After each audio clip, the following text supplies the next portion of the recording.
मनुष्य कहने को तो सबसे बुद्धिमान प्राणी है, जिसने कि पहाड़ों को चीर के रास्ते बना दिए, समुद्रों को नाप लिया है, यहां तक कि चांद पर भी कदम रख दिया है, मगर फिर भी वह आज भी अपने को मुक्त नहीं कर पाया है अपने ही बनाए एक अदृश्य पिंजरे से।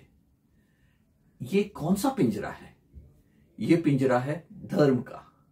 धर्म जो कभी सहारा था, अब बेड़ियां बन चुका है। हमें बताया जाता है कि ये सही है, ये गलत है, ये पवित्र है, यह अपवित्र है, ये ईश्वर की मर्जी है, ये पाप है, ये पुण्य है। पर सोचिए, क्या वास्तव में यह ईश्वर की आवाज है या इंसान का डर, या फिर कुछ और, जहां पर बिजनेस मोटिव स्पिरिचुअल मोटिव से बहुत आगे जा चुका है। सोचने वाली बात है, आप खुद सोच कर देखिए। हम सब आंख बंद कर धर्म को फॉलो कर रहे हैं, पर कभी हमने सोचा है क्या धर्म आज भी ईश्वर का प्रतीक है? बचपन से ही हमें धार्मिक कार्यों के नाम पर डराया जाता है। हमें बताया जाता है कि अगर हमने किसी रीति रिवाज को तोड़ा तो ईश्वर नाराज हो जाएगा। मगर सच यह है कि क्या ईश्वर को फर्क पड़ता है, जो इतना शक्तिशाली, जो पूरे ब्रह्मांड को चलाता है और जिसके बारे में कहा जाता है कि वही डिसाइड करता है कि आपका भाग्य क्या होगा, आपका कर्म क्या होगा।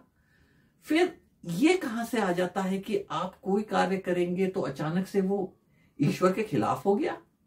क्या उसे फर्क पड़ता है कि हम कौन सी भाषा में प्रार्थना कर रहे हैं, किस तरह के कपड़े पहन के प्रार्थना कर रहे हैं, या कौन सी धार्मिक क्रिया कर रहे हैं ईश्वर के गुणगान करने के लिए?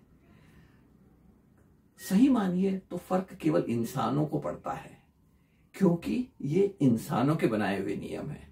सोचिए, अगर धर्म सच में मुक्ति का मार्ग होता तो क्या आज भी दुनिया में इतनी नफरत, इतनी लड़ाइयां होती? एक धर्म को मानने वाले दूसरे धर्म के खून के प्यासे हो जाते, और अपने ही धर्म के अंदर भी लोग एक ऊंच नीच और एक भेदभाव का ढांचा तैयार कर देते हैं। क्या ईश्वर हमें इस तरह के स्ट्रक्चर बनाने के बारे में कहता है, जिसे हम इंसान धर्म का हिस्सा बनाकर बेच रहे हैं? क्या ईश्वर तो केवल प्रेम और करुणा की ही शिक्षा नहीं देगा? सोचने वाली बातें हैं।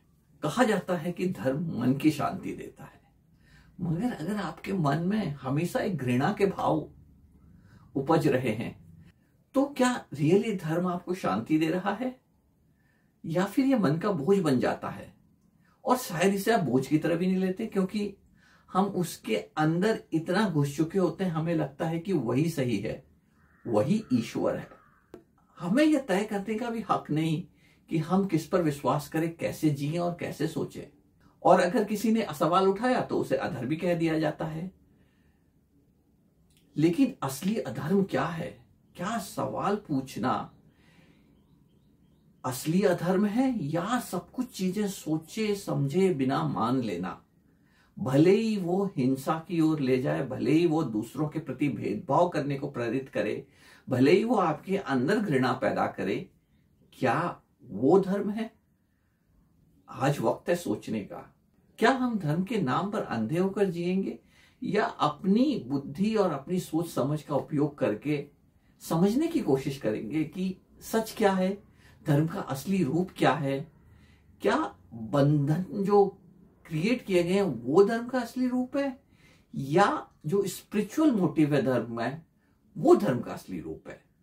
मैं धर्म का विरोधी नहीं, मगर बहुत जरूरत है समझने की कि धर्म का क्या स्वरूप है, जिसे हम अपनाकर वास्तव में मन की शांति को प्राप्त कर सकते हैं। कमेंट करके बताइएगा, मैं आपके विचारों को जानने का उत्सुक रहूंगा। शेयर, सब्सक्राइब और लाइक भी जरूर कर दीजिएगा।